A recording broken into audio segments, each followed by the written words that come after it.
the figures itself, you know, how the quality should be, like where should we like point out. And I was like, dude, let me tell you something.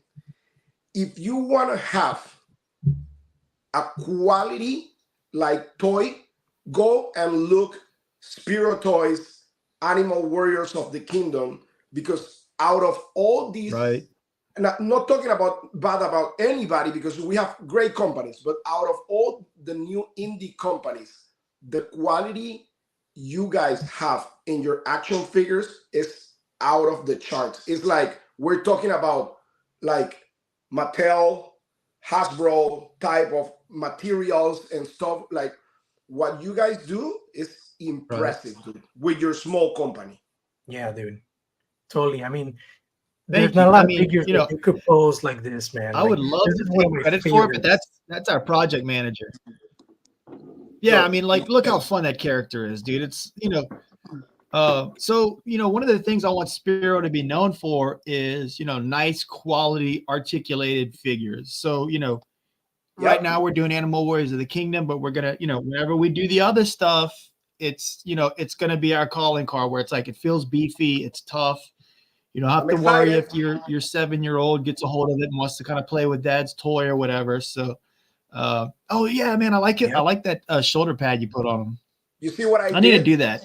But yeah, we got all the mix and match from the- options. There's all from the kind of accessory customization packs. options. Man, he looks Actually, great. I saw I need to do that.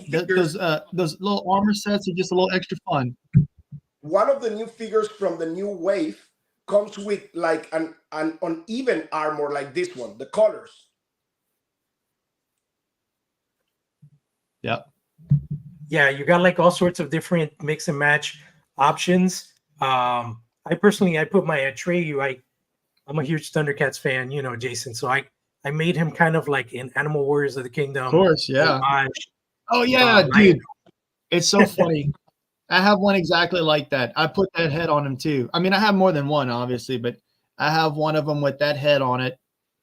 And I couldn't resist, you know. So yeah, the range of motion on these figures, dude. Yeah, insanity, dude. I can honestly say that these figures move better than Marvel Legends. Honestly. Oh yeah, like totally. Because especially because you have the combination of the ball joint on the bottom. Right. Yeah, we tried to find a good mix between Marvel Legends and the G.I. Joe Classified. Yeah, correct. It doesn't have quite as much articulation as the Classified does, but the new stuff actually will.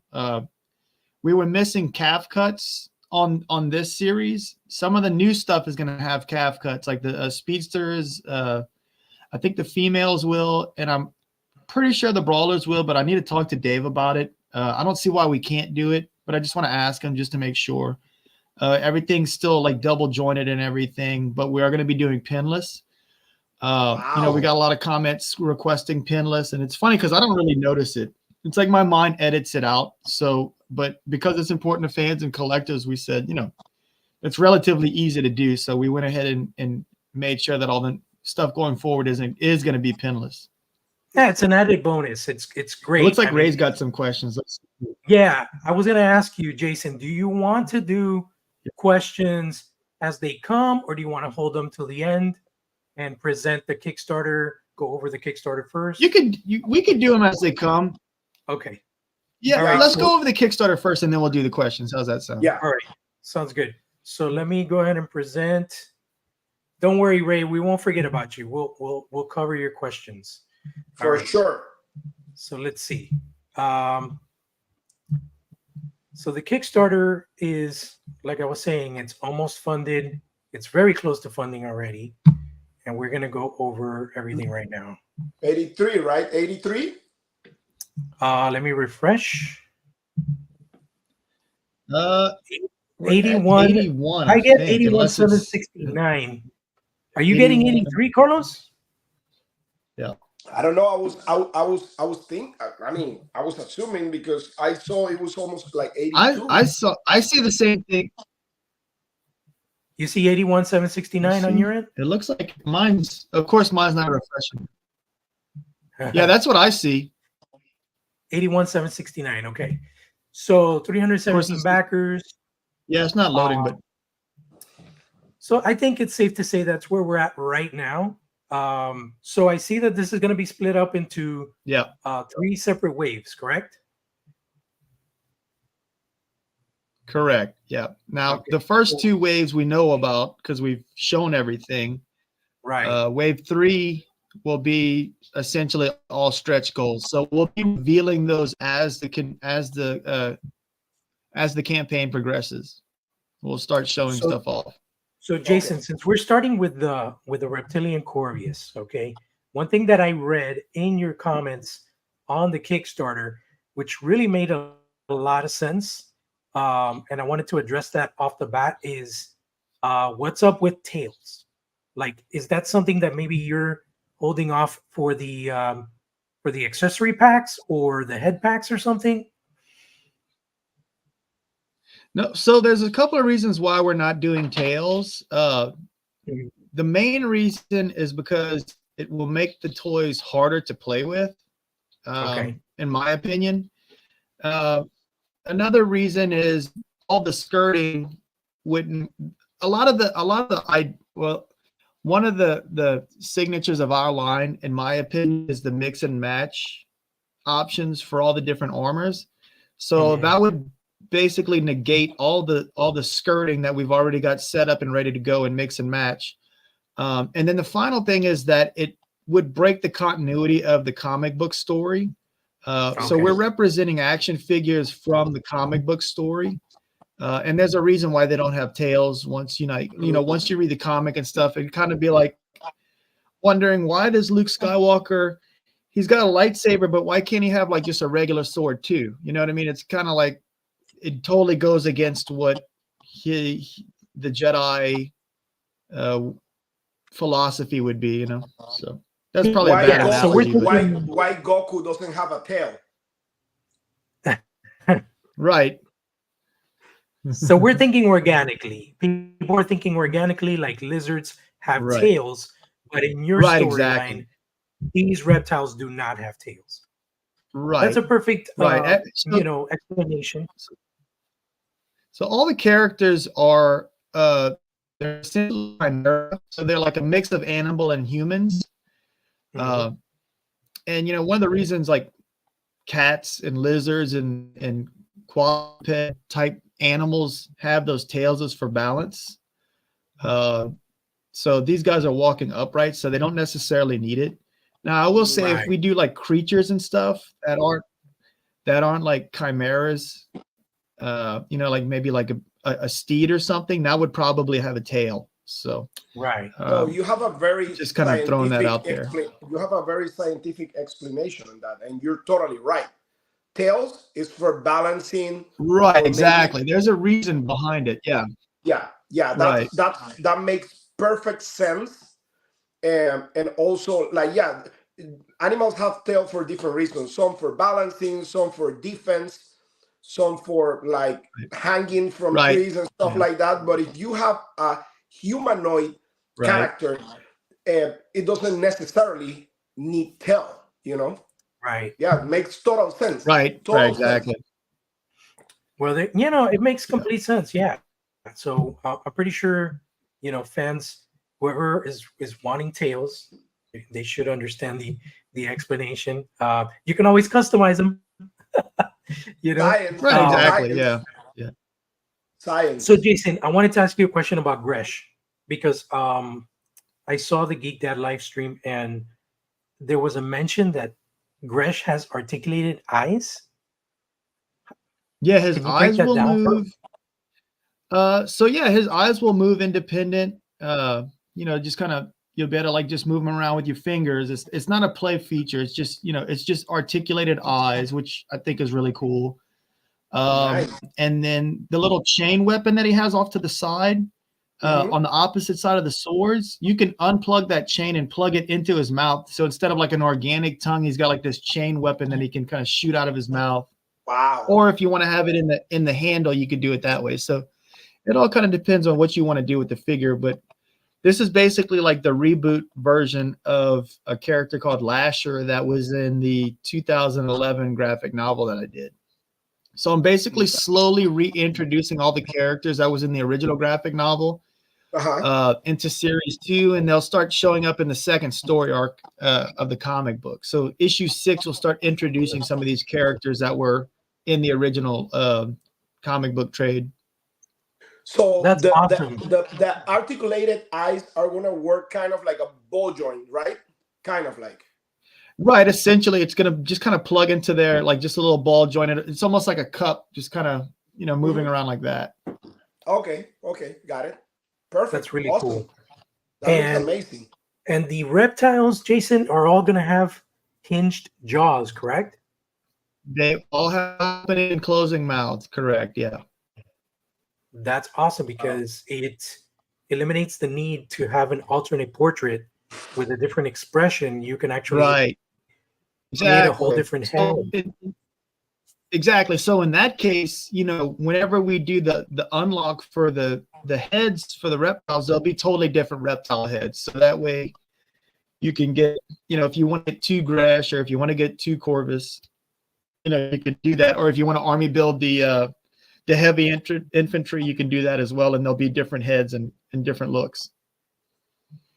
That's awesome. So then we got our first. That weapon pack is insane.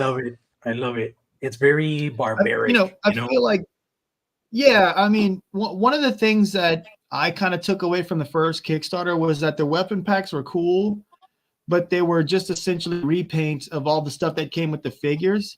So we wanted to take that opportunity and, make the weapon packs like 90% stuff that's not going to be offered with the characters. There might be like something here and there, but for the most part, it's its own thing. And, if you're not collecting AWOK, it would go great with Mythic Legions, Savage Crucible, He-Man, Thundercats, basically any kind of like fantasy thing, Conan, stuff like that, Yeah. It looks really, really, really, really good, man. Like, that's a great idea. And I love the weathering. I love the weathering you put on those weapons. Yeah. Yeah, that was another thing. Because of the reptiles being a little bit more kind of gritty and less refined, I added dry brushing on all of their weapons to kind of make them look like they had really been through like several battles. Right. Nice. So the first unlock, and this is one that I definitely want to get my hands on, is the heavy infantry. And this guy looks so cool. I love that blend of red and orange on his skin tone. And then it contrasts so awesome with that kind of metallic blue. I love those contrasts. That's one thing that I think it kind of resonates so much throughout the whole toy line, is that you do such a good job with contrasting these colors, where you make matte colors and then like metallics or more vibrant colors on the armors, and it really creates like a nice eye candy effect. You know what I mean? For all the characters. Striking colors, dude. Like that caught the attention of everybody. That's really, really important. Like how to manage the combination. It's nice to I find when a lot of people see them in person, they're like, oh wow, man, it's like really, like I see this from across the room. It's jumping out at me. And I'll usually think about colors for a couple of days. Like I'll just kind of like mull around and, like while I'm making breakfast or something, I'll just be thinking about the color combinations. And then after like a day, then I'll start kind of like pulling colors, like actual paint and everything. And then I'll slowly kind of, it's like, oh yeah, I like this red, but like it's funny because like it took me like, I want to say it took me like a week and a half to like get the red that I wanted for that. Like I feel like I'm a red snob. Like I like a warmer red that's got like a little bit of orange in it. So I finally, once I found that, everything else kind of came together. Right. So the other, that unlock, that's about to unlock. I'm pretty sure this will probably unlock over the weekend, if not earlier. Yeah, that's what I'm thinking. Yeah. Because it's 120 and we're almost at the 99 mark, which is the full initial funding. Then we have Primal Series 2 alternate heads. I'm really curious to see what kind of alternate heads you have. Obviously, I'm sure you're going to visit all the different breeds, and not breeds, I want to say the animals. In the sense you're going to get Yeah, different it'll be reptiles. probably 3 different lizard reptile breeds or species. What we'll probably do first is right before it unlocks, we'll upload like 2D artwork, and then we'll go to 3D renders to show those off. Okay. Awesome. Yeah, so then that's going to be at 1:30. Then we have series 2, which is King Hannibal, badass lion. This guy looks so This is our awesome, man. I saw him. second body. So the first one was the reptile body. Now we're doing the brawler body. So we're doing 4 different body types in this Kickstarter so far. Yeah, that's awesome. And then this guy, I saw him in person at PowerCon, and he looks so freaking. He looks really, rad. really imposing. I can only say, you know, almost because I am a little bit siding on the cat feline type of thing, but like I like this guy better than the gorilla, dude. Like just because it's a lion and he's king of the jungle and just the presence of the character altogether. And if you read the comics, you know that he's a badass. So it's like, definitely looking forward to this guy, man. It's so funny because I'm all the way in for the gorilla. The Kali Prime? Yeah, I love it. I love it. Yeah, Kali Prime is so we got awesome. Kali Prime. So he looks we've had a couple of pale variants, and now we get our first Kali variant. So my hope is that people won't be able to decide which one of those big honking weapons for him to hold. Dude, that mace hammer that is so ornate. Yeah. Dude, that's so sick. It's fun, right? Arlen did an awesome job on that. I noticed that the head sculpt on the shield is reminiscent of the shoulder pauldron that you have when he's exactly. Yeah. Yep. Yeah. It's that is super cool, man. He looks. And if you don't want that, if you want to take the shield off, it just plugs into the armor on his hand. So he'll be able to hold it or have it plugged in. Kind of just whatever you want to do with it. Nice. Yeah. So he'll have that plug in. So question, is Hannibal and Kali Prime, are they gonna have alternate heads? Like packed in? They're gonna have alternate heads, yeah. So like one of the stretch goals is alternate heads. So they'll have like berserker heads. Okay. Oh, yeah. Awesome. And we'll be showing all that off during the campaign. Yeah, we can't wait to see some of those images. So Primal Series 2 Bone Crusher weapons. These are really cool. These are more like heavy two-handed type of weapons. That hammer. Right. You can have like your Hulk, if you want to have like the Hulk hold these. I mean, they're intended for AWOK stuff, but you know, bigger mythic figures, the Thing, maybe have even like Mum-Ra or something holding those. Yeah, that's really cool in the sense that you're thinking about actually those weapons. Yeah, I mean, I like to mix and match. I mix and match all the toys that I play with and collect. So I'm always kind of thinking that way. You know, all this stuff is in the AWOK universe, but we want the sandbox to be like big and fun. Yeah, look, there you go. That's a cool figure. That big ox. With this guy, I was thinking. Yeah, exactly. When I saw that hammer, I was like, oh yeah, perfect for this guy. Yeah, the Furay figures. Yeah. Furay. I don't know how to pronounce it. Yeah. And then here we have the first brawler unlock, which is Grimes. Yep. We have Grimes, yeah. And he'll have an alternate head unlock as well. That's cool, man. He looks Jorge, really can you zoom that image? Let me see. Can you do that? I don't see an option. I really like. You might be able to like right click and open it in another tab, maybe. Oh, let me try that. Because I love the combination of colors you use on that guy. Okay, that might work. Let me stop. Yeah, his vest will be removable, and the little shotgun shell on his the shotgun shell holder is removable as well. All right, let's see here.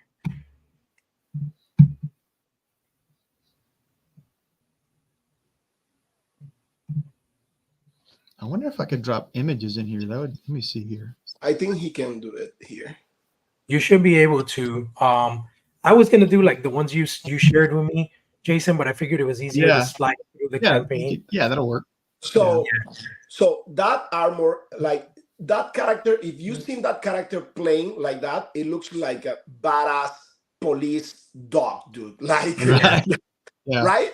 Yeah. Like with the armor on top, the pants, like he looks so badass, dude. I really love that. He's got that big honking shotgun too. Exactly. Exactly. Does that have the pump action? It's got it's sculpted on it. It won't actually pump, but it's got it sculpted onto there. What was behind the name of Grimes? Like, what inspired that name? Well, I mean, he's part of the Pirate Guild. So in the original comic book, him and Boone were the captain, and they kind of ferried across the heroes in the first comic, or the first trade. But just to kind of give you, like, we don't want you to know, like, because they're pirates, you don't really know if they're gonna betray you or if they're gonna like actually hold up their end of the bargain. And I figured like just giving him that kind of name kind of gives an idea. Like he's a dog, he's got drool in it, he's gonna be drooly and grimy and everything. And so I wanted to kind of enter like the character's personality into the name, you know. That was kind of the idea behind it. I was thinking Rick Grimes right away because I'm a Walking Dead fan. Oh yeah. I wonder. I don't know when I don't remember when the Walking Dead came out. It might have come out around the time that I was doing the comic, but I can't remember now. It was a minute ago. I want to say like early 2000, like maybe 2012, around there. Yeah, let's see. For some reason, I want to say 2000. Let me see. We're gonna find out right now because I got the internet. So while you do that, we got. So you're that type of person that needs to find out right away, right? Yeah. Yeah. I'm like about to go to sleep, and then I'm like, I'll think of something. I'm like, damn it, I'll wake up and go check. Yeah, look, the first season came out in 2010. Okay, there you go. So it's pretty close because your trade paperback came out in 2011, right? Yeah, I actually called him. His name was Grim in the first one, the first go around. So then we got the next unlock, which is Primal Series 2. This is the Bone Crusher alternate head pack. And this unlocks at 170K. Yep. Again, that should be unlocking relatively soon. I think this line is doing really well. I think, Series 1 really kind of was like a sleeper for a lot of people that didn't back it at the beginning. When they saw these things at cons and stuff. And seeing video reviews and stuff, having these figures in hand, it's really a testament to the quality, like Carlos was saying, the quality and just how beautiful these things look on the shelf. You know what I mean? Thank you. Yeah, I mean, so part of the challenge of like doing something that's like a brand new IP is you got to kind of help potential customers bridge the gap of where they can work it into their existing collections. I mean, I personally think it pairs really well with, Ninja Turtles and Thundercats, but it also pairs really well with Masters, so those are three really big, giant IPs that people love, and I can see them easily working these figures into those collections, especially with the accessories and whatnot. And, like Mala's accessories, she's got magic powers, so that shield, the ice is removable and the flame's removable. So there's a bunch of fun play factors that I try to pack into each figure. And hopefully, usually it takes about 3 years for a brand to catch on. And we're just entering our third year, even though we've only had the toys in stock for a year. I feel like we're starting to kind of reach, what's the word? Mass like effect, maybe. I don't know. But well, we're starting to kind of break in, I guess is the right word. But we're doing a bunch of conventions this year. The next one we'll be doing is at Toylanta. Actually, I take it back. I apologize. The next one we're doing is local in town, Lafayette Comic-Con, and then after that we'll be doing Toylanta at the end of the month. What's up, Rick? How's it going, dude?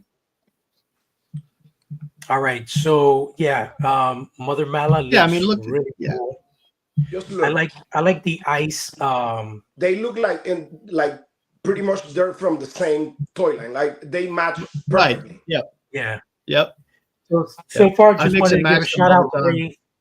Ray Paz. Ray Paz is on here. He definitely has some questions we're gonna get to in a bit. Brick something just joined us. What's up, Brick? How's everything, What's up, man? dude? All right, so let's keep on with the campaign. We're almost through, and then we can start answering some questions.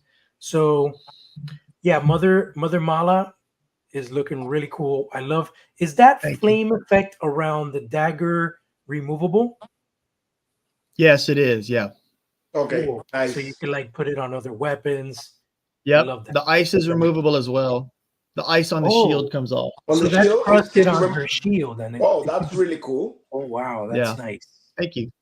Is that like a translucent plastic? The ice? It is. Yeah. It's translucent. It's kind of hard to tell in the picture, but like so the part that's blue is translucent. So I can tell, like I can see the shield through it, and then the top's got like some snow on top of it, on top of the ice. Okay, so the shield is totally like color, right? Yeah, it's a silver. It's a silver shield, and then her sword is like a bronze, but it's got a little bit of like flame effect towards the end of it, because like the flames are like lighting it up. That looks awesome, dude. Then we've got Lady Jadu. She's cool. Yep. She looks like she's definitely like another pirate. Our bad guy. She's a pirate, right? Our bad guy is lieutenant. No, she's actually she's Kali's wife and lieutenant. So she's second in command. She does a lot of she kind of helps him out with his medical issues, and then she does a lot of science experiments and everything. So she's essentially second in command. She's kind of similar to the Baroness is kind of how I think of her. Okay. From G.I. Joe. Okay. Yeah, I remember. I just haven't read the comics in a minute, but I remember now that she was in the last issue I saw. Yeah, she's cool, and it's cool to have females. It's the first time we're seeing females in the line, so it's a nice introduction. Yeah, we've been wanting to introduce them for a long time, and so it's exciting to finally get to like offer the female figures. And then we got the Rogue's weapon set, which I would say these are more suiting for the females. Yeah, exactly. So there's actually like there's a dagger missing on there. We'll have to add it during the campaign. Okay. And then we got but all those arrows are removable. All the what? All the arrows are removable. That little quiver. Oh, yeah, that really? quiver is Cool. hollow. So all the arrows, it'll come with 3 arrows as well. So nice. Awesome, dude. So then we've got Jessa, which is the next unlock for the females. And you can see her alternate favorite. Here. My favorite? because it looks like Thundercats. I could totally see her in Thundercats. What a surprise. She's cool. I like the colors, the neutral colors, and you could see her alternate head in the initial imagery, which is cool. Yeah. And we got Primal Series 2 alternate head unlock at 200K. So as we get deeper into the unlock for heads, is it like they're more complex, more colorways? What defines the different tiers? A lot of the a lot of the alternate heads are like yelling, like snarling faces of the main characters that they're, so Mala will get like an angry face, and Jadu will get like a snort, like a gritting teeth. Oh, okay. Or maybe like a shout, Oh, so you took a different approach this time with the head packs, unlike on Series 1 where you created all these alternate looks. Right. Exactly. Yeah. People. Okay. Right. Now the lizards will be alternate looks, but the brawlers and everything after that is going to be it'll be the same character, but like with a different expression on their face. Usually like a snarling or like a roaring type face. That's cool because you're giving the customer the option to deluxe their right figure, exactly. Right. That's We're trying to pack as much value into the figures as possible, and keep the price point competitive. All right. So then the last line, which introduces another type of figure, is the speedsters. This is And our, it's our speedsters. we've got Yeah. Kanji, the rabbit. That guy's so badass, dude. Yeah, he looks super cool. Everyone loves him when they see him in person, and he'll have ball jointed ears as well. So kind of similar to the chameleon, but instead of the eyes moving, it'll be the ears that are moving. Yeah, that guy's the Robin Hood right there. Yeah. Yeah. All right. And he'll come with 3 arrows. That quiver's hollow as well. So all those arrows in there are removable. He comes with a knife too that's not in that image.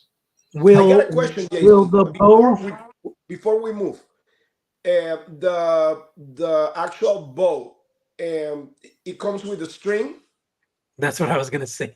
I'm gonna ask the factory to put the string on there. The first go around, we kind of just thought people would just put the string on themselves.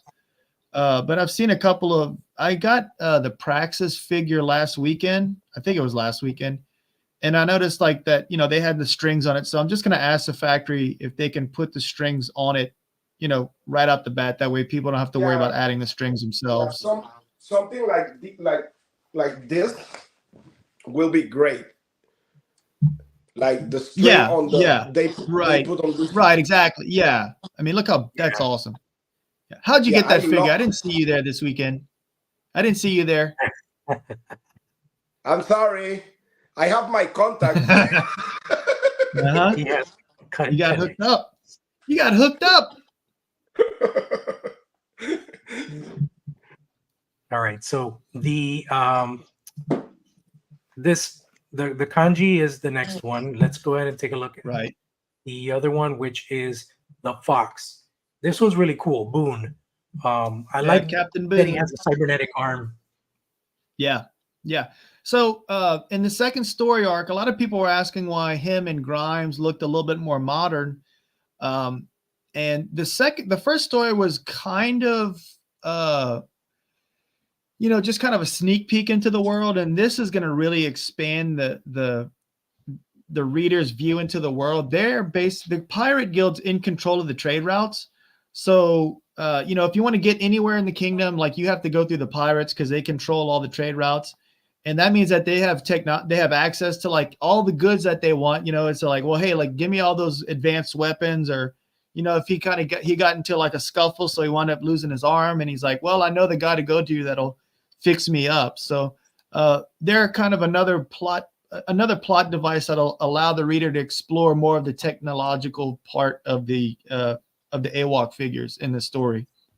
That's cool. Yeah, because up to now everything's been pretty tribal, but then this introduces like a whole other like kind of like possibilities as far as other figures and it's kind of like crazy build season 1 of the Teenage Mutant Ninja Turtles. They were mostly, it was mostly just the turtles, and then they start getting guest stars that, like Muckman and Mutagen Man that are like have like a bunch of like cybernetic parts and stuff. And I can't remember Baxter. He made a lot of like scientific stuff, and then Donatello and whatnot. So. And here's the Assassin's weapons set, which I think is a really fun, kind of a more of a steampunk focused weapon accessory set. It's got all the firearms, a couple of blades, and then different kinds of poisons and potions and smoke bombs. That's cool because until now all we've had is weapons, but the introduction of like the vials and the bombs, that's super cool. It really helps. I like that mini pistol, the gold one. Yeah. That's a little stun. That's a stun pistol. Mm-hmm. It's kind of hard to see it, but it's got like a green glow to it. What's the character in series 1 that has a gun with those colors? I know there's a character with a gun that has those colors, right? Oh, Kali has that blunderbuss. Yeah, Kali can use that. Kali has one similar. Yeah. They're like musket type guns. Right. Yeah, this is a cool weapon set, and then this guy, dude. I hate that he's like so far out, but dude, I want this for an assassin. I mean, I think we'll probably unlock this halfway through the campaign. And his alternate head's really cool. He comes with the alternate head's got dreadlocks. So nice. because it's kind of an army builder, you know, we want to kind of give like different options. Give a little bit of a variety, you know. He looks really cool. I love the colorways. You know, the contrast of the purple and the darks. He just looks. He screams evil. You know, it's just like right. Yeah, really cool. Yeah, he's a little cool character. Are his eyes? Because it's kind of small here. What color is his eyes? Are they like red? Yeah, they're red eyes. Yeah, they're like a yellowish red. That's awesome. And then we've got another set of alternate heads at 230K. It'll be like the expression really cool. Heads. The limited edition event exclusive spectral pale. That's awesome. Yeah, that's included with the all-in, but you can also add it on. So it will glow in the dark. Sweet. Does he bring any weapons? He will have weapons. Yeah, we just didn't put them in the image, but he'll come loaded out with weapons. And I got a question. Pretty much the ones that came with Series 1 pale? Right. Yeah, it'll be those weapons. I might add something else too. I haven't decided yet. And that one is gonna be also like available down the road, like for events and stuff, or just for the campaign? It'll be available. It'll be available during the Kickstarter, and then it'll only be available at conventions. So we won't have it listed on the website or anything like that. It'll be something that's a little extra to come and like see us at events. You get your spectral pale. You could probably pick up some of the stuff that's sold out. You know, we do hold back a little bit of stuff so that we can have a little bit of like, you know, a little bit of extra reason to come and visit us at conventions. That's a great idea. That's a good incentive. So talk to me about this raving. It seems like it's an AVN character. I'm assuming it's going to have wings. So this is the first character. This is another body type we're going to be introducing after we get to 260. And we will we'll do like a 2D render first to kind of show everyone, and then we'll work, you know, once the 3D render is done, then we'll show the 3D render as well. And this will be our first bird figure. So some people might have seen it in the past, a 2D version of it, and it's kind of similar to the Speedster Buck, but you know, it'll have more bird features on it, and we're super excited about this one as well. Man, I remember I snapped a lot of pics of your 2D stuff at Legion's Con last year, and I'm thinking, let me go back in the camera roll. Yeah, he's got to be scroll back 8 months. 8 months. Yeah, just 8 months. I'm gonna look through my camera roll tomorrow, but yeah, that sounds exciting, and it's obviously based on a raven, correct? Right. Yeah, exactly. Yeah. So he's kind of like the eyes and ears for Jadu. God, that's awesome.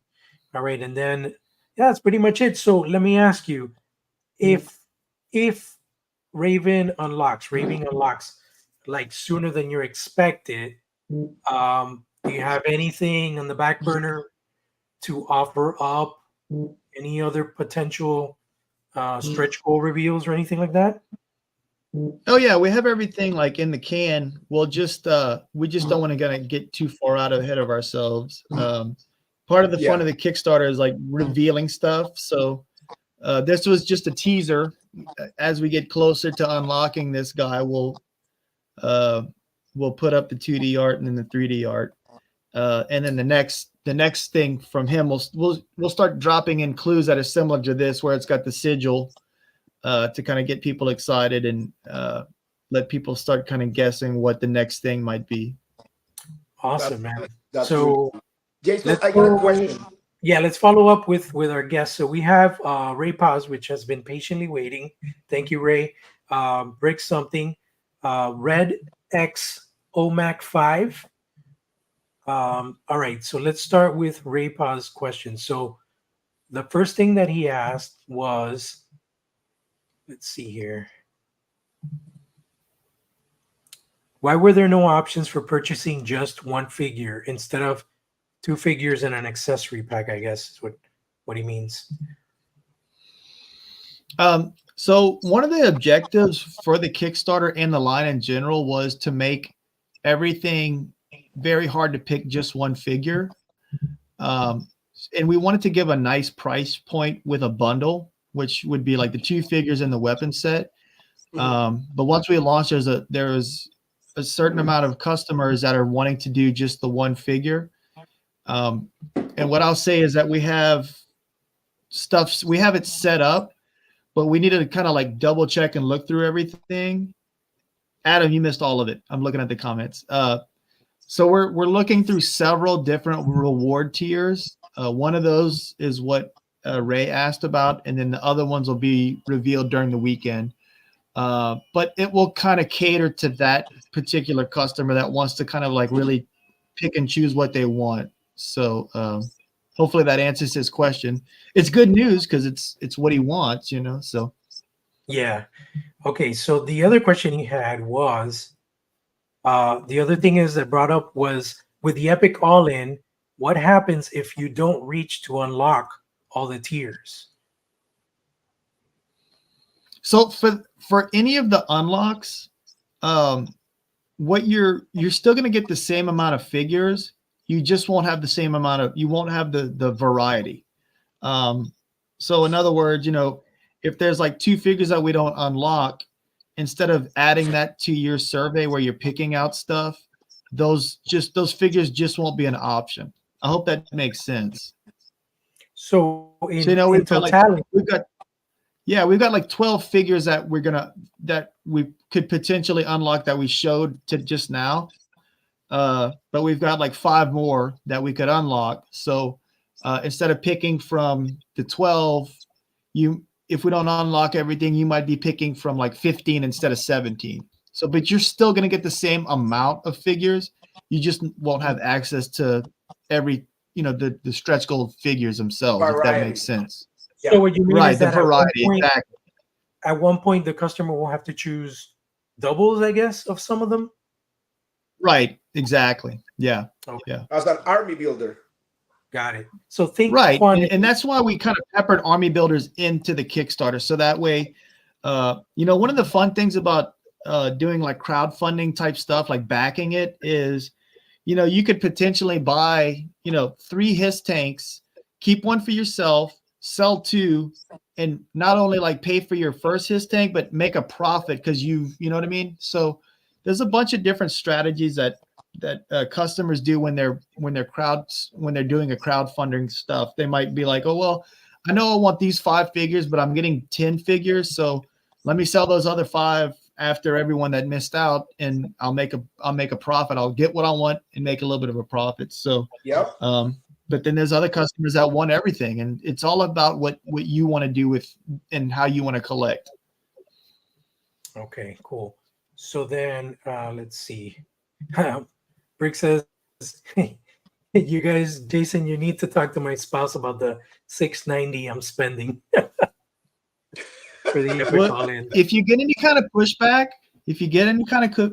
just there's a couple things you could say. You can be like, I thought you wanted me to be happy. I thought you wanted me to be happy. Let's see. You can be like, this is an investment. Red X OMAC 5 says, are we going to do Ancients again? I'd love a bear fox body.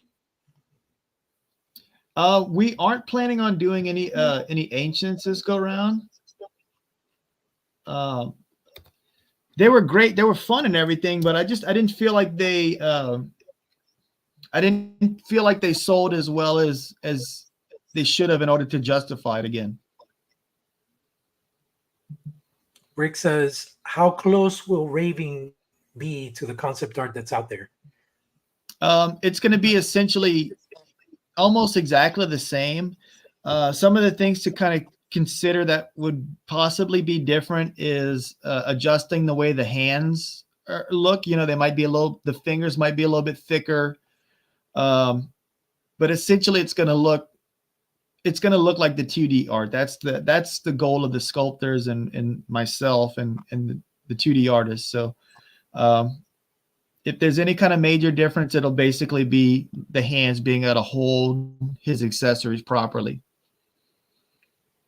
All right. Brick says to Adam, you missed that there's a new AWOK Kickstarter, you should check it out. You definitely didn't miss that. He says, what promises has Jason made that I have to figure out if he can do? Nothing. I didn't do anything. I haven't made any promises. Is that what Adam asked? No, I didn't promise anything. Seemed a little Ray weird Paz. to me. Okay. Yeah, Ray Paz says, okay, that was this dude's point. He didn't understand that. It's good. I'm going to direct him to this video. Thanks, Jason, Awesome. for answering the question. Yeah, it's my pleasure. So I have some questions, and my main question is, are there any plans? Like, where do you go from here? Because in my opinion, and not to be so chill or nothing, but I didn't think a Kickstarter was necessary because of how good these figures are. But the fact that you're introducing new bucks and new builds and stuff, I get the fact that you need to have that kind of investment up front so that Right. you can actually produce these things in pretty significant numbers. But right. There's a couple of reasons for it. Yeah, I can imagine pretty much, you can't just fund all these bucks outright, from whatever you've done in the campaigns or whatever you've sold at the cons. There's significant more cost involved in that.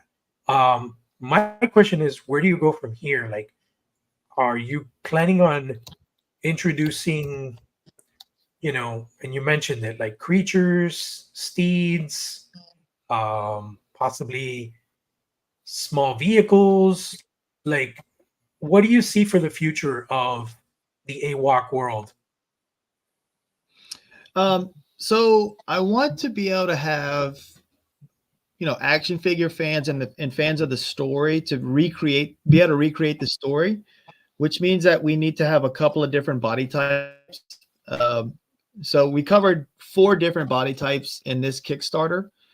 And then we'll be missing like dwarf size, and then hopefully not giving away too much, but we've got several other body types that we're going to reveal during the Kickstarter, and that essentially will allow us to offer waves with a ton of variety each time. So wave 1 and 2 and 3 and 4 were essentially 2 different body types, the kind of like ideal athletic body and then the big gorilla body.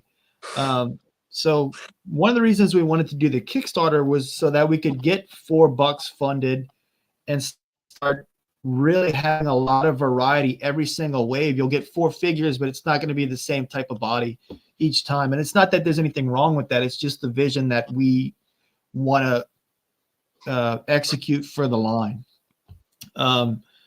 So after this Kickstarter and this series is out, I really want to kind of leverage the success of these Kickstarters and the toys themselves and the comic book, which is in stores yesterday. The first issue was in stores yesterday.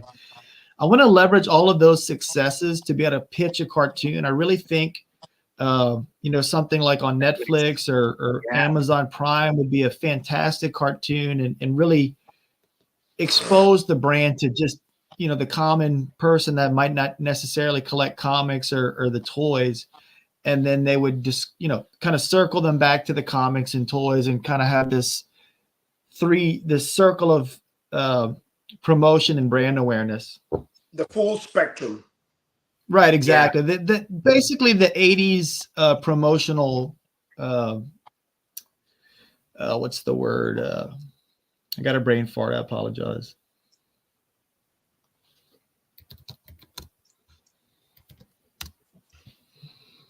It's not coming back to me. I'll talk. RedXOMAC5 had a good question. Will we eventually get different animal heads or new head versions of older figures? Yes, definitely. I like that question because I definitely would like to have like expressive alternate portraits for Pale and we actually have an alternate portrait of Pale already. But we're going to answer the questions. Yes. Right now we're still building out our parts portfolio. And once we do that, as we're like laying out the tooling, we'll see there's little spots where like, oh, hey, you can do a different part here and there. So as we can sneak in heads for that pale buck, we'll do that. And that way, whenever we introduce a new figure, we'll be able to, they'll be like, oh, hey, there's a new head for the pale buck. That's pretty cool. Break Something says, of the characters we've seen already in issue 1 through 4 that don't have figures announced, what are you itching to release soon? And why is it that Fangborn or Fangtorn and that effed up boar? I don't know what he means by that. Yeah, I mean, I would love to do the Fangtorn Knights. They're just really cool army builders. They would have an helmeted head and then the wolf head. So that's something that I would really like to do. I'm anxious to do L'Orange. He's more of like a chubby body type, and I would let us do boars and maybe like a walrus. So L'Orange is one that I would really, really like to do. He would have a lot of soft goods incorporated into the figure, so that would be another fun kind of little element to add. Yeah, there's definitely a lot of different types of monkeys and other animals that I've seen concept work for, that I can only imagine that in 3-dimensional form, and it'll be so awesome. So I definitely got to go back and look at all those concept arts that I snapped during Legion's Con last year. But so Ray Pon says he'd like to see the fox with both arms. So what's nice about, we try to really plan everything out. So whenever we tool those figures, the fox body will have an organic arm tooled with it. So, whenever we offer another fox character, he's not going to have a robot arm. He'll have an organic arm. It's just the customer doesn't know when we're going to introduce another fox again. So, I suggest getting Boone now because he's a fun character and you like a fox. And then later on down the road, you'll be like, oh, cool. There's a fully non-maimed fox that I can collect now. Yeah. Carlos, Jason, with production and you were talking about, like, I'm going to be honest, but this is my appreciation, right? Like, with the pinless stuff, right? Like, your action figures, actually, like, the pins, you barely notice the they're pins. Almost invisible. Yeah, they're flush with the arms. Yeah, exactly. But my point is, like, how much, like, is a big increase on the production to have something like this, like pinless, than something like this? Is it like a big gap or so there's more cost involved, because what it means is every time there's like an arm that's got armor like on the bicep or something, like the red lizard's got armor that's molded onto the bicep. Instead of just doing a bicep with a little hole in it, they have to do the entire arm. So it's a little bit more expensive to do the molding, but as far as like material wise and labor, it doesn't really factor in. Is there any limitation as far as range of motion from pinless versus pinned?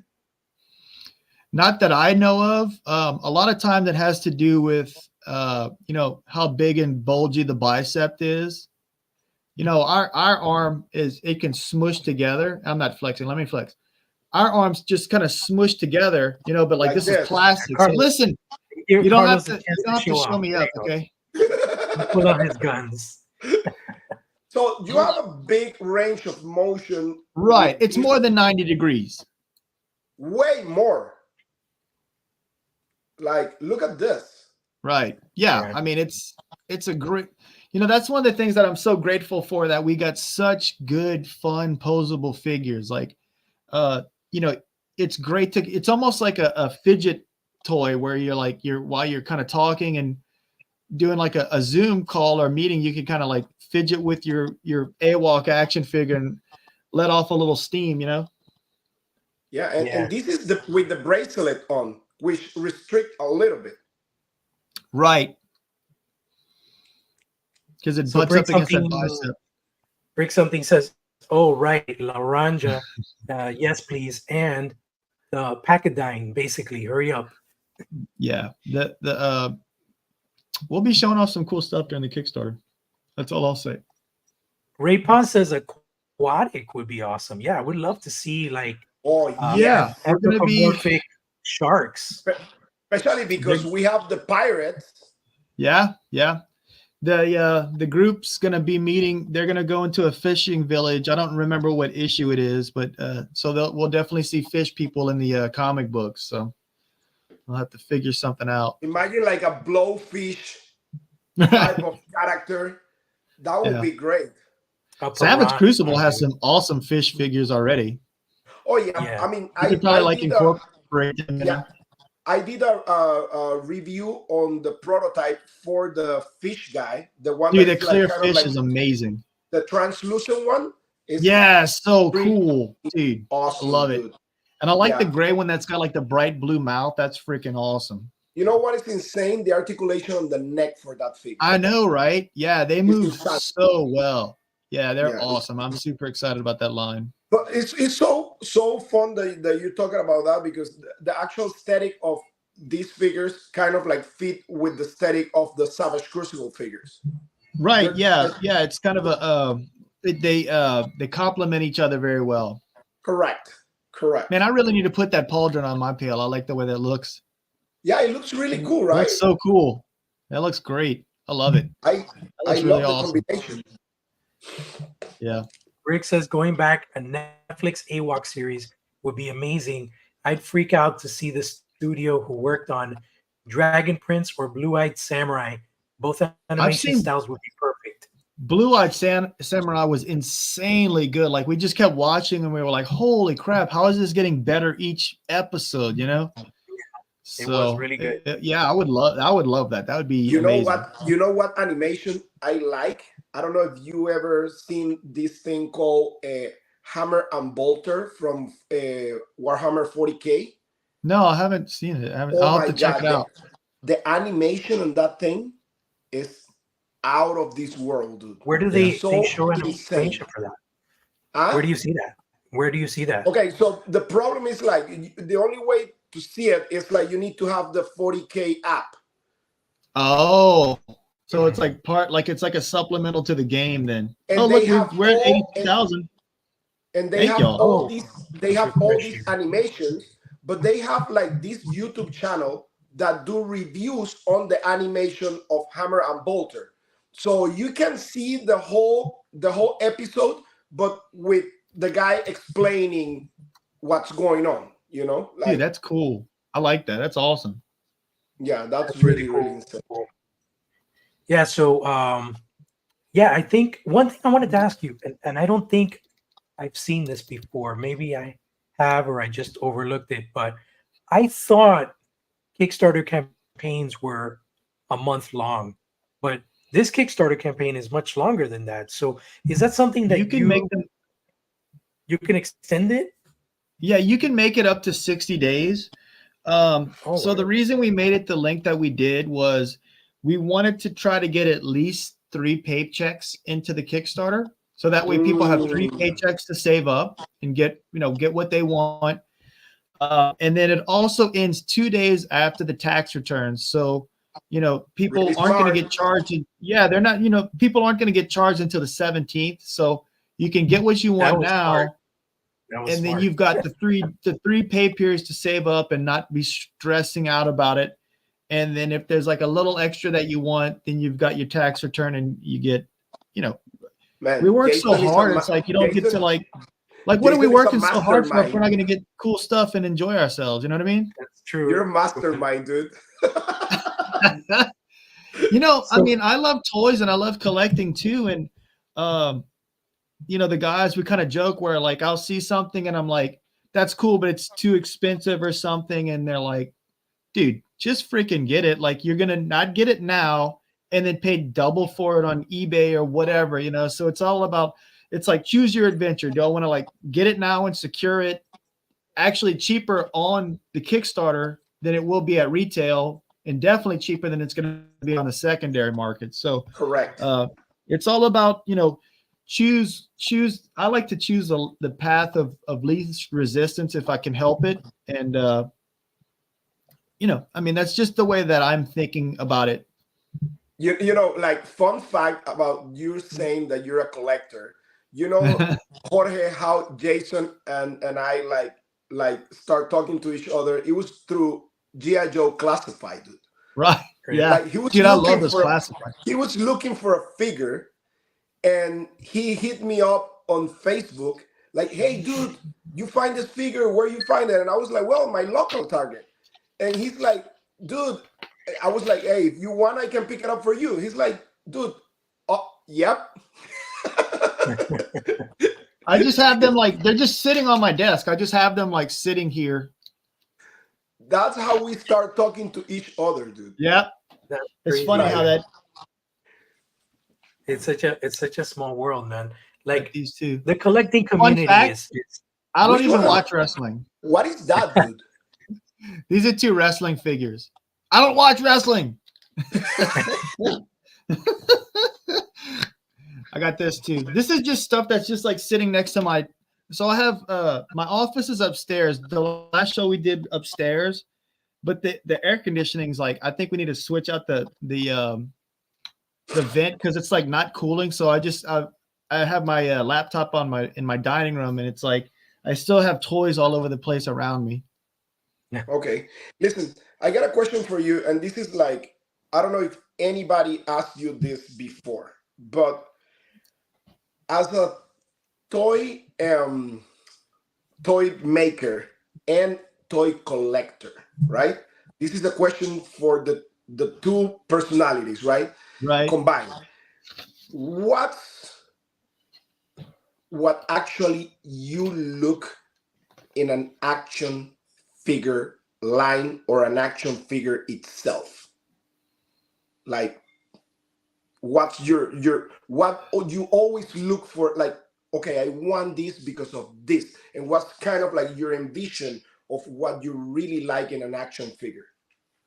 So when I'm as a collector, when I'm buying figures and shopping for figures, I like to think of them the same way you think of a car. So like I like to think of like, Marvel Legends and G.I. Joe, kind of like a pickup truck. It's strong, it's durable, but it's not going to go 0 to 60 in, a second.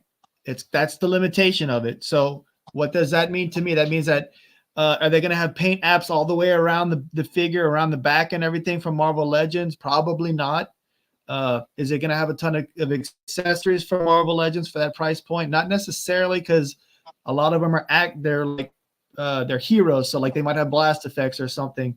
G.I. Joe, on the other hand, has a ton of accessories that comes at the same price point. So those are kind of things where I'm like, what kind of accessories does it come with for the price point? How durable is it for the price point? What kind of articulation and paint apps is it going to have?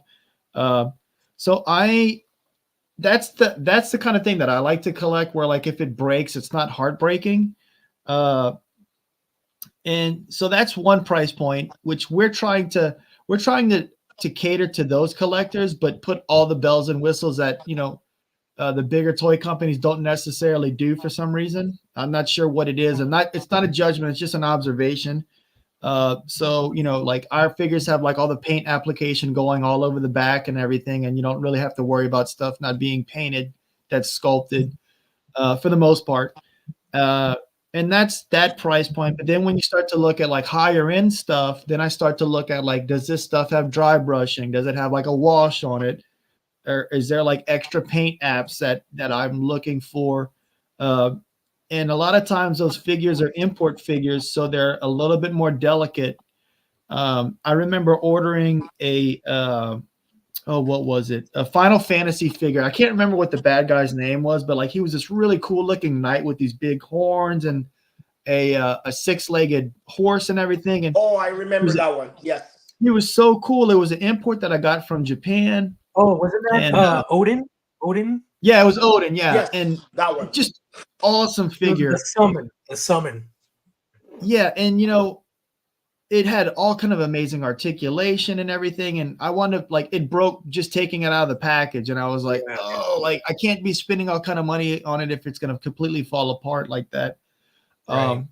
And, you know, that's just me. Like, I was used to, like, you know, opening up a Marvel at the time. It was like a Toy Biz figure, you know, just ripping it out of the box and not worrying about it, you know, getting damaged. So I guess the answer is it all kind of depends on what type of figure it is. Like, I wouldn't rip open a hot toy the way I would rip open a Marvel Legend, you know, like, I know I can, like, pull Iron Man out of the box of a Marvel Legend, not necessarily, not necessarily the same way you would treat a hot toy.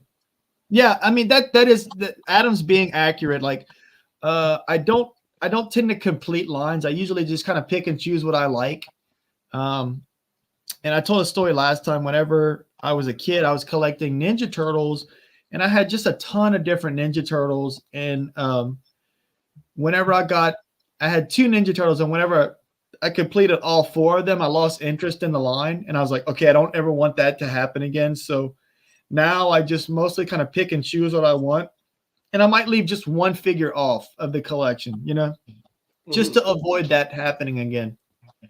So you're definitely not a completist, because that's like a really bad thing. I mean, the last thing that I probably got everything you could possibly get was the 4-inch Clone Wars figures whenever the cartoon was out. Okay. I did try to get everything from the ones? What's that? The Gendy Tratatoski ones? No, they were like no, that was from, I actually got some of those, like, I think those came out in 2002. I'm talking about the line that came out whenever, like, the 3D cartoon. Oh, okay, yeah. Back in the days. The Hasbro ones, yeah. Gotcha. Yeah, Okay. for me, well, for Carlos had all the Master Universe classics. I think I had most of them as well. But I've got a bunch of them. I've never been a completist with anything else except right now with Thundercats. Like, but you know, they only release, I don't know, like 12 figures a year or something. So which is fine. Like, that's actually what, you know, our ideal is to try to keep it around the 12 SKUs per year. We're doing a Kickstarter right now, so, you know, that rule doesn't apply for the Kickstarter because we're doing several waves at once that'll, like, bleed into 24 and 25. But yeah, I like the 12 figure a year release schedule. You're getting, you know, 3 waves of 4 figures. It makes everything a lot more manageable. You get exactly, stuff like that. Let's see. No, dude, AWOK, look at this, Jason, look at this. See, you don't even have to worry about it. Yep, it's fine. Good. Yep. This is one of the most resistant toys ever, like toy line ever. Like, you have no idea. I was taking pictures of this guy one day, like in a tree, and he fall to the actual, like, street, and I was like, oh Breaks my God, the road. Dude, nothing, no even a scratch. I think 5 years from now, statistically, someone will have been murdered with a Thane figure, like, just like bludgeoned with it, you know. It could happen. It could happen. It potentially could cause that harm. Brick something says, just strategizing to get everything unlocked. Derek, the epic all-in must be as fully epic as non-humanly possible. Yeah, I mean, the idea for the epic all-in is for you to be like, damn, I got such a good deal with this, you know. Yeah, well, I mean, the fact that it's, and you, as you said, you can sell, I mean, whatever you may not like down the road, I mean, you can sell it, dude. You know, like, right, exactly. I mean, yeah, the stuff is not like, and you know, if you get Kickstarter, you get first dibs. So by the time the stuff starts shipping, for whatever reason, you know, monetarily you need the money or whatever, you could just sell it and then buy it at retail later, you know, but at least you are not like giving up the opportunity to save money, because the epic all-in, I mean, you're saving over $300. Dude, like, once I figured out that, I was like, okay, I know I want one of this thing, if I get 2 of them, I sell one of them, pay for mine, and make a little bit of a profit, you know? So yeah, that's the mentality. Like, listen, like at the end of the day, I remember mezcal, dude. Back in the days, now it's not that much, but back in the days, well, just look at the Ninja Turtles 4-pack from mezcal. right. Like Yeah. right now, people are selling that set for $700, and it costs $400, right? Because now Right. everybody's freaking out, and everybody saw the figures in hand, pictures, reviews, and everybody's like, "Oh, I need the 4-pack," you know. Right. So You know, it's always like that. FOMO can be kind of a fun part of collecting. But for these indie lines that aren't like mass retail, you know, not picking them up as soon as you can, you do run the risk of like really paying out the nose later on. So, but it all depends on what you're comfortable with. So, No, yeah, totally. I like to lock in stuff that I really have to have as pre-orders stuff. And I always like to think, like whenever I pre-order stuff, I'll think past Jason. You know, like I got the I can't remember what his name is. I got the blue dragon from Mythic Legions. It showed up and I was like, what is this? I was like, oh, thank you, past Jason, you know. So I'll Yeah, thank you. 25 months ago, Jason.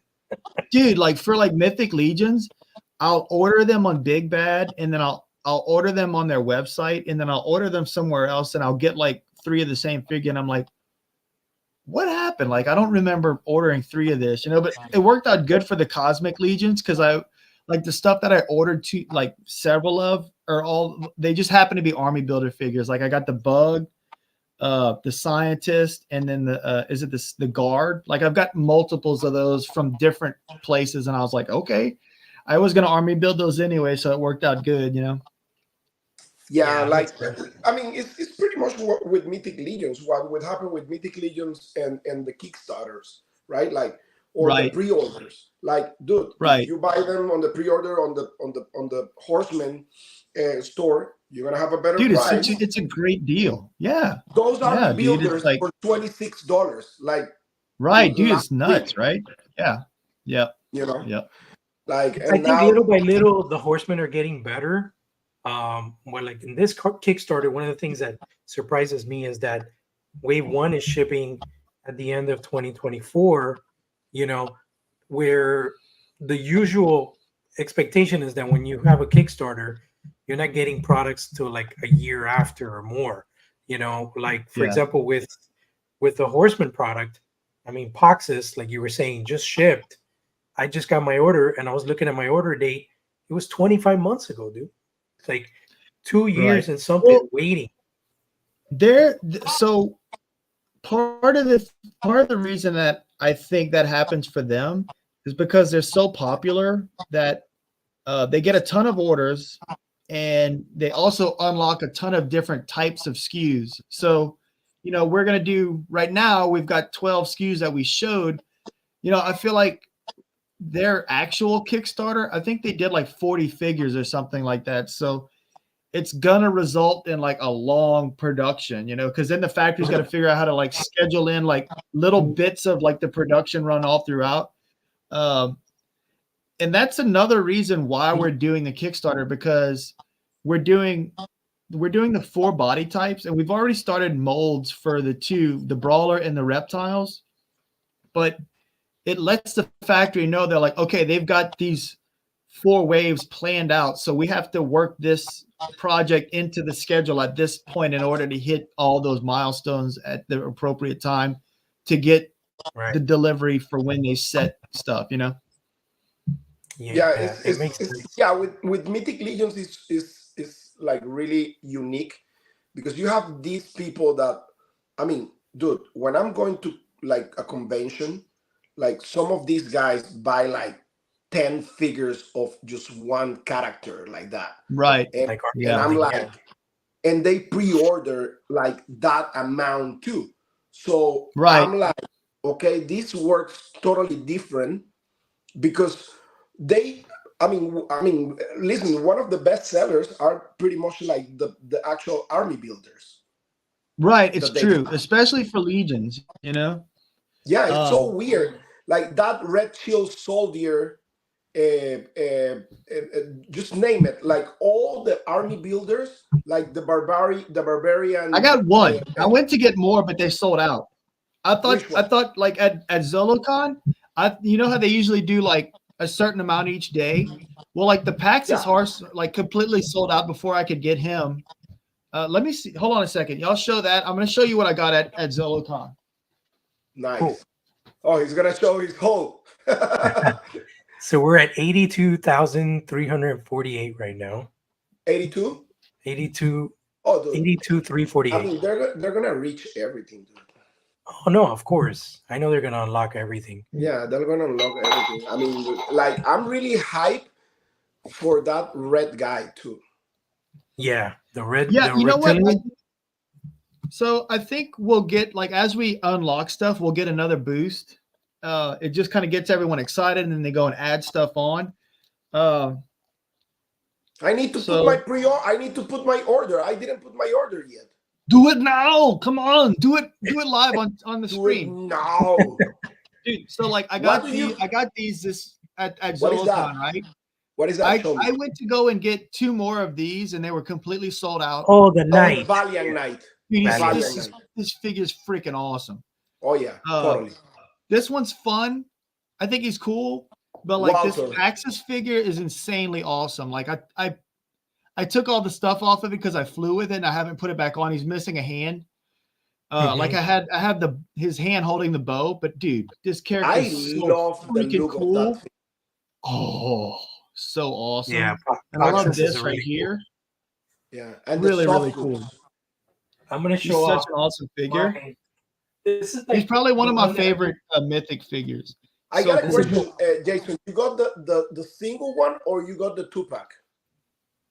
Which one? For The the- single for the wall knight? tour. The wall tour. No. I got the single. Okay. Dude, I wanted to get the Wall to the Mad 2-pack, the one but I wanted the cosmic, the orange figure out of it. Oh, well, you're the opposite of me. I got know. the single one, but I got the actual cosmic one. Yeah. I got the 2-pack because I love skeletons and zombies and Yeah. stuff. And you love Walter. But my favorite is the orange astronaut suit. Dude, that's the one I want.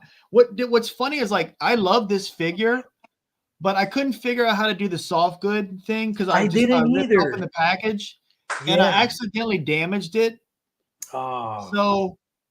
So it was my fault, but I'm aggravated with it. Like I like it less because I was too dumb to I was too gorilla grip with it and messed it up. And I was like, why didn't you just wait till you got home and do it nice and gently at home? But I had to tear it open, you know? Yeah, I really love this figure, dude. Yeah, dude, that figure's so freaking cool. You know what I think I want to do to that one though, which I don't know why they did that, but are you about to get banned from YouTube? His helmet. No, his helmet. I don't know why they didn't do the helmet orange. Like a tent? Dude, hold on a second. I'm gonna get one more figure. I want to show you what I did with one of the this one is my favorite Cosmic Legions, dude. That's the one that you can paint, because he has no colors. Yeah, this is the one I love the most. Derek Chandler was saying, I made what I think to be a really awesome suggestion for an incentive. Not sure where it'll go. Oh, so he probably made some comment on the Kickstarter. Yeah. Let me see. No, I haven't opened them yet, dude. I haven't had a chance, but this guy, I can't the wait. genie. Dude, he's so detailed. You know, aside from Puxus, that's the one I want to get from that wave. Dude, it's so sick, man. I cannot wait to open them. That's what I'm going to be doing this weekend, opening a bunch of boxes, figures and stuff. So you saw what I just got? Yeah, I got the black one. Ooh. Yeah, because I'm going to dry brush it with gray. No, let me show you. Let me show you what I got. I can't find that figure. Like I took one of the security guards, and you know how it's like bright yellow. I painted it like this, like really shiny gold, but I can't find it. It's upstairs somewhere. Look what I just got. Dude, is that a Joy Toy? That looks insane. That looks amazing. Look how shiny that sword is. That's awesome. How well do those pose? Dude, they pose really well. Impressive. Really, really awesome figure. Yeah, my buddy's been telling me about Joy Toy for over a year now. Dude, they do such a good job. This is a rabbit hole. I'm not getting in that rabbit hole. Dude, I see Ray's asking about soft goods. We do plan on doing soft goods on some of the figures. Yeah, depending on the character, right? Okay, Jason, you were saying about the soft goods. Like, I want to go over that because I totally forgot. So, what's the plan with the soft goods? So, like, what type of character you want to introduce the soft goods?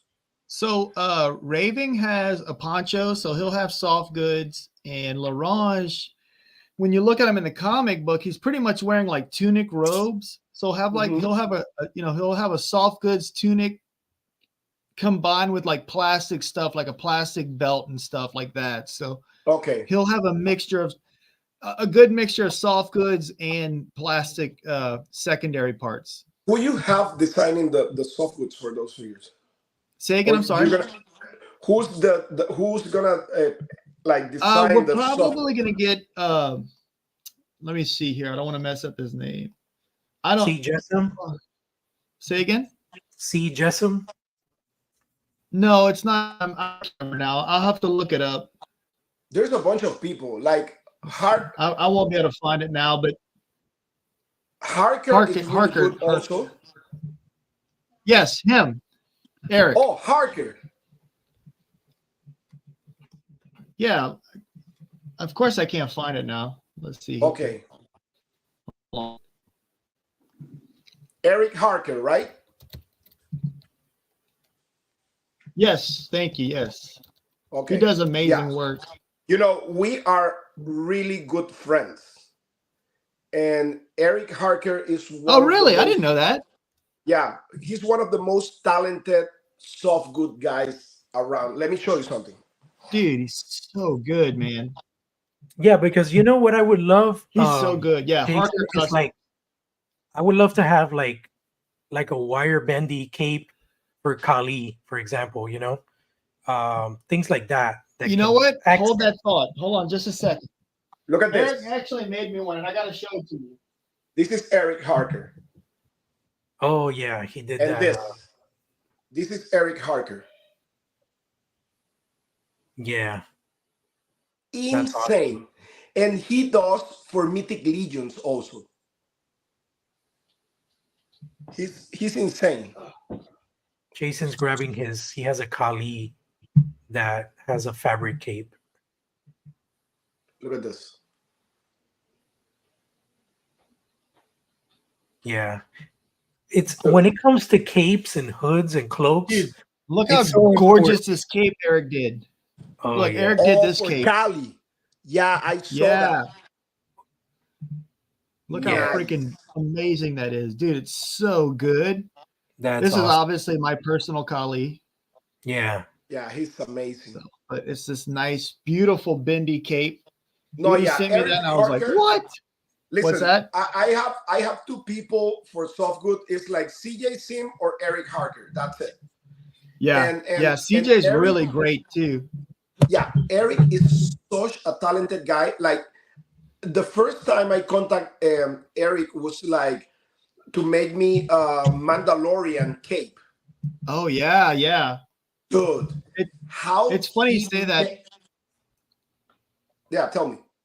Well, I was gonna say, like, I didn't like the Mandalorian's plastic cape, and it wasn't the cape that I didn't like. I thought the cape was fine, but it hung over so much that I couldn't put his rifle on his back. So I just took a T-shirt, and I actually took the cape and I sent it to our project manager, and I was like, make Kali's bendy cape this bendy. But yeah, I mean, it's like it's funny because like sometimes I like the plastics capes and stuff, and then sometimes I don't. It all depends, you know. No, Eric and me, we have a good relationship. Like we're friends, dude. Like Yeah, dude, he's a good dude. He's such a great guy. Such a great guy. Yeah, I don't think Brick likes plastic capes. Keep the quality of Kali's cape and wire in mind when you make soft. Well, that's the idea. He sent me that as like a sample, like, hey, I can do good soft goods, and I was like, yes, you can, sir. So yeah, so he'll be doing the poncho for raving. Just look at this Thor cape, dude. Dude, he did one for what's the Moon Knight. That was so freaking cool. Yeah. That was the first thing that he did was the Moon Knight. Yeah, dude, so freaking good. Holy cow. Holy moly. He's insane. He's insane. Let's have an update on the Kickstarter here. I don't think it's moved. Yeah, it moved. Did it really? Yep. Let me refresh. It's close to 83, I think. Oh boy. Nice. Cool deal. Refresh. 82.48. Yeah, it's moving up. I like it. Let's do this. I think we'll be doing our first unlock tomorrow. I'm calling. Yeah, that would be, dude. I would be amazed. I would be so happy. Happy camper. Dude, it's gonna be really good. Hey, I got a question. How is Eddie doing with the baby? He's good. He's into month number 2 of sleep deprivation. I told him, I was like, dude, you'll be tired for like 2 months, and then after that, it's all good. You know, they don't know that you don't know what you're doing. You know what I mean? So, I know. And how's William? Like I told him, good?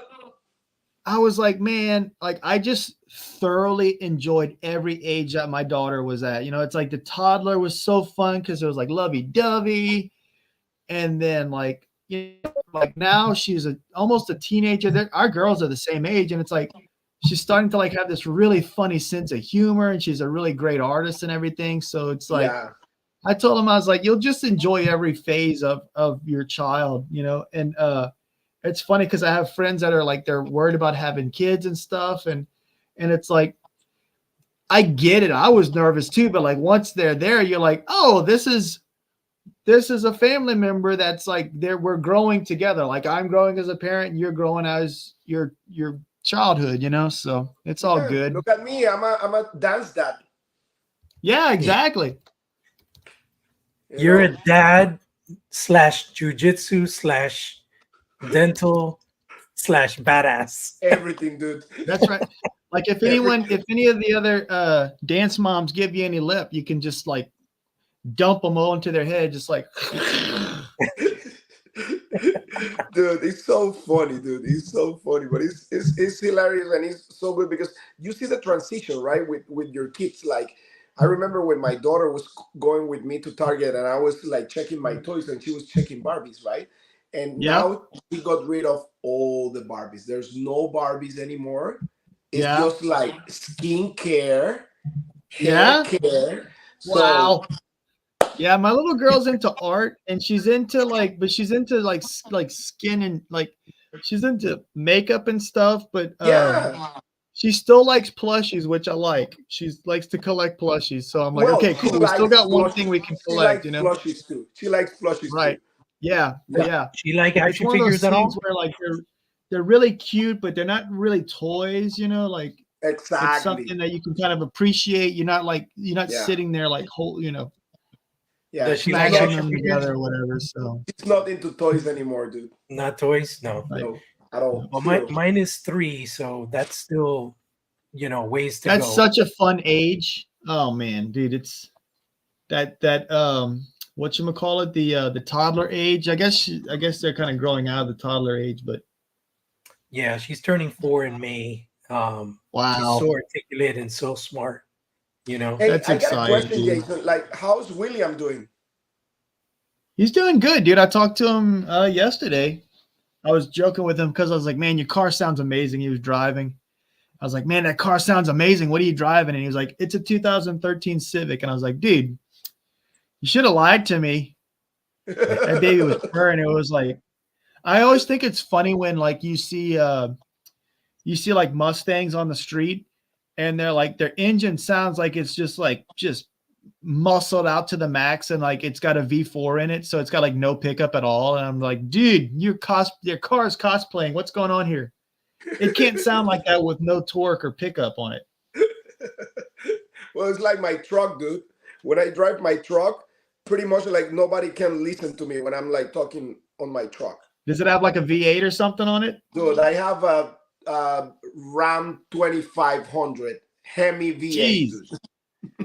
You know what's funny? Like I drove nothing for V8s, nothing but V8s for like the first 15 years of driving, and then I downgraded to a V4, and I was just like, no, I didn't get it because like usually I was used to this type of thing where you barely press the gas and you're like, ugh, yeah, exactly, you know? and you go like, and then now it's just kind of like, I'm like, oh my god, I feel like a little gazelle that's like waiting to get like pounced on, you know. Hey, but it's fun sometimes. I mean, I love to drive my wife's car. I mean. But it's fun every once in a while, but it's kind of like vacation. It's fun to like go and visit, you know, and then after you're like, okay, I'm done with that. Let me get back to what I'm used to, you know. Yeah, you know, you're right. Jorge drive a Vespa. No way, dude. Because I'm in a college town, we have the Vespas. And like they'll get like a little too far off of campus, and I'm like, you are so brave. Like, what are you thinking? Like driving that far off of campus where there's like actual traffic, you know? But they do it. Hey Jason, so tell us about this contest that you're doing, this art contest, because I'm actually not doing the art contest. Who's doing it? Let me see here. Hold on. Well, Jorge, you can't participate because they're gonna say it's like cheating, dude. Cheating? No, it's not me. I'm really not doing it. It's Tony Helms, and it's figures that are already out. It's not. It doesn't have to do with the Kickstarter. It's Jorge's participating. I'm participating. I'm working on a really cool. Yeah, I saw what he sent me a sneak peek. It looks freaking awesome. I'll show the viewers here. I'm not going to participate. Dude, how freaking awesome is that? I love that. I want like a poster of that. I don't want to make. Dude, I was gonna tell you you could put it in one of your future comics. That's what I was gonna say. I feel like I want to color it and make it like a special edition cover. I already started inking it, so it's gonna be all a black wash, and then you just see kind of like the chest. Yeah, dude. Of this, it looks. I love it. It looks awesome. I was thinking about like Incredible Hulk, you know, so I wanted to show both versions. I love, dude. It looks gorgeous. I love it. Oh, Jason, I got a question. The hair on the hulking Cali, it's gonna be like the pale hair. No, it won't. So it's really hard to tell from looking at it head on, but the hair is almost like mine, where it's like short, and then everything that's long is actually like its own piece. It's almost like a scarf. So that way it can like look up and look around. It can do all this, and it won't affect the movement of it because the hair is essentially like a totally different piece that's just floating on top of the shoulders and the chest and the back. That's really smart. That's interesting. I can't take credit for it. That was Arlen's idea. I was like, holy crap, that was so smart. Like a lot of times, like Dan and I will figure out like engineering stuff, but like Arlen, like that was all of him. I was just like, dude, that was such a good idea. I absolutely love it. No, yeah, that's really smart. It's kind of like Sabretooth style. Right. Yeah, it is. I was like, oh my god, this is so freaking cool. Yeah, that's a very, very good idea, actually. Like, yeah, because like you have figures like, for example, Thor. He's so limited because of the hair. You can barely move the head. Yeah. Right. Yeah. You know? I mean, Kali is like that to an extent, but you know, if you look at the Kali from the side, it's hard to tell because of the cape, but he's got this gap. You see the little gap? Let me see. Yeah. Let me do like, yeah, see that gap right there? Mm-hmm. You don't normally notice it, but like it's got it there. So that way he can kind of look up a little bit. Play You know, it's around. not great. It's not a great amount, but it does allow it to move a little bit. Let's see here. Let me see something real quick. Yeah, I think for him, definitely a soft goods cape would have been such a big incentive. Yeah. So whenever we offer this character again, it'll probably be a soft good. I mean, not this character, this version of him. It'll probably be a soft good, and that way it feels new and special to people who might already have him. You know, So they'll have a different expression. Now I'm jealous. I'm gonna send a message to Eric to make me a cape. There you go, dude. I mean, just tell him you want the same Kali cape that he did, because he just freaking knocked it out of the park. But I got a question. That one has the effect because he likes to do, and I love this thing. He loves to do this effect, like daughter effect on the bottom, like it looks like dirty. No, this one doesn't. This one's Okay. like really nice and regal looking. Okay. I think the Atreyu one that he did has the bottom of it's kind of like ragged. Yeah. Okay. Yeah, because he does really good that effect too. Yeah, he did it for my Mandalorian feed. Yeah. He did an awesome job, dude. The weathering works really good with certain characters. Right, exactly. It makes good sense for him, for Kali to have a really nice, kind of pretty looking. Like regal, royal. Right. So, and another question: the red lizard guy. So he has like molded plastic pauldrons. Yeah. So if you look at it, I don't know if you have it pulled up. So like on the bicep, there's going to be a little hole right here, and it'll stick onto there on both sides. But like the chest is removable, the skirt's removable, and the greaves are removable. So you can still pull those. You could pull the pauldrons off. They'll be glued on, but they'll still have like a band on it, on the like where the biceps are. Okay. Got it. Let's do another update. Do another update. 82,348. Did it go up? It went up. No, I don't think it moved. So I kind of like I really like that character a lot, because like my favorite combination of colors is like red with black. Right. I mean, this one is really similar to that. It's just like a dark blue. Yeah, it's a dark blue. And he has yellow eyes, right? Yeah, he's got blue eyes. He's got blue eyes. Oh, okay. Yeah. He looks freaking awesome. It's like a teal color, like a dang, I thought I had it with me over here. I think it's at the warehouse. You know what it reminds me? It reminds me of this character from Dinosaurs. Dude, it's so funny because I totally forgot about that until someone showed it, and I was like, yeah, it totally does. And when I was in second grade, that freaking song got stuck in my head for like 2 weeks, where it's like, Dinosaur Series. I know. I know. Dinosaur Series. Dude, that cartoon.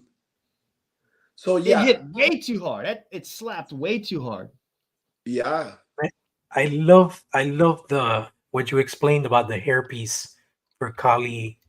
That's so awesome, because it's gonna give so much range of motion on the head. Exactly. Yeah. And Hannibal has it too. They both have the same thing. So really? Yeah. So if you look at Hannibal, the only difference for those guys is no, it's the same. It's the same thing. Like the little. I don't want to call them pigtails, but like the part that's hanging down is actually a different part than the head. Okay. So that's just sitting on the shoulders. Exactly. Yeah, it's sitting on the shoulders. Molded into his traps. Yeah, gotcha. Kind it's of. Not. No, it's not molded into the traps. Like if you wanted, like both, like Hannibal and Kali, you could just take that scarf off if you want. You know, I mean, like you could just take that hair off, and they just have short hair. You know? Oh wow! So it's attached on the back, like the peg hole on the back. No, it's not actually. So it might have to have a peg hole. over. That's like right now it doesn't have a peg hole, but Dave at the factory will probably put a peg hole so that it doesn't move around. fall That's off. actually smart. That's a good idea. Yeah, pretty much like Right. the peg hole that like the Right, peg hole you have exactly. here. Yeah. Yeah, we've done it in the past with other figures, Yeah, like I the don't smaller remember. figures. Yeah, I don't remember what figure I have that has that, dude. The fire effect. Who has that fire effect? This guy looks like McGruff's like. Oh, now I badass. remember. Now I remember. Remember the Ultimate Green Goblin from Marvel Legends? Oh, the one that I had the remember flame it. attachments? From one of the first waves. Yeah, he had the flames. The flame. Correct. It was attached by a peg hole on the back. Oh, okay. And they were hanging on the shoulders. It's actually this effect. Let me show you. I have Yeah, oh man, use I have that the with my- Carnage that his backpack, like the tendrils are like a backpack too. It's kind of like this one. right. Right. But Yeah. what- Yeah. But I have this on my Red Hulk. Yeah, I used it for Red Hulk too. I think it works better with Red Hulk. I think I'm gonna So have Jason, to just to go I'm gonna over have really to quick. jump soon. Yeah, I know you got to go really quick. Just wanted to ask. So you said over the weekend you're thinking about adding the option to add individual figures, right? Yeah, like whenever, as soon as I hop off, we're working on it on the back end. We just have to make sure that everything is correct. So like, we just have to set it up, but we've got like graphics and stuff already done. Just have to plug in the data. Okay. Awesome, dude. Well, hey, thank you so much for taking Oh your man, time. thanks to for talk having to me us. on. We're super Are psyched. y'all gonna go to Atlanta? Following this campaign, huh? Are y'all going to Toylanta? No. I think our What next about, show we're Joe planning Fest? is probably what's the next show we're going to, Carlos? It's going to be the IshCon. Man, I think I want to go. Oh to yeah, Kickstarter cool. That'll be a good show. IshCon in North Carolina. because we can drive Nice. there. Yeah, that'll be fun, dude. Let me know Yeah, I how think that we're show goes. I'd like to do that one next year. We're gonna do that. We're gonna do Legion's Con for sure. I don't know about other Yeah, shows. dude, Legion's for It sure. depends on- Yeah. Yeah. It depends right Yeah. now, like on the stuff we're working on. If we have prototypes for the summer, we might have. Yeah, to and you're planning to come to MegaCon next year. That's in Orlando, right? Yeah, you should. Dude, I love Orlando, but like I'm not sure, like, is it a good toy convention to do? I don't know. Like, I mean, these guys. I don't remember his name. Slap Happy. Yeah. Slap Happy, dude. yeah, they did good. Oh yes. We Oh, can't- I think what it is I think Orlando, not Orlando, but Florida in general needs a strong presence of toys because yes. we have cons, but the cons are mostly comics. But Right. within those comic cons, there's a hell of a lot of toy collectors, but Really? they're having to buy stuff from Yeah. vendors. See, that's Yeah, what I because wanted to know. Yeah. Yeah. companies- so if it's a companies good just don't come show, down I here. like Orlando anyway. We used to do, whenever I was in a band, we'd go there. We'd do showcases there, downtown Orlando. Mhm.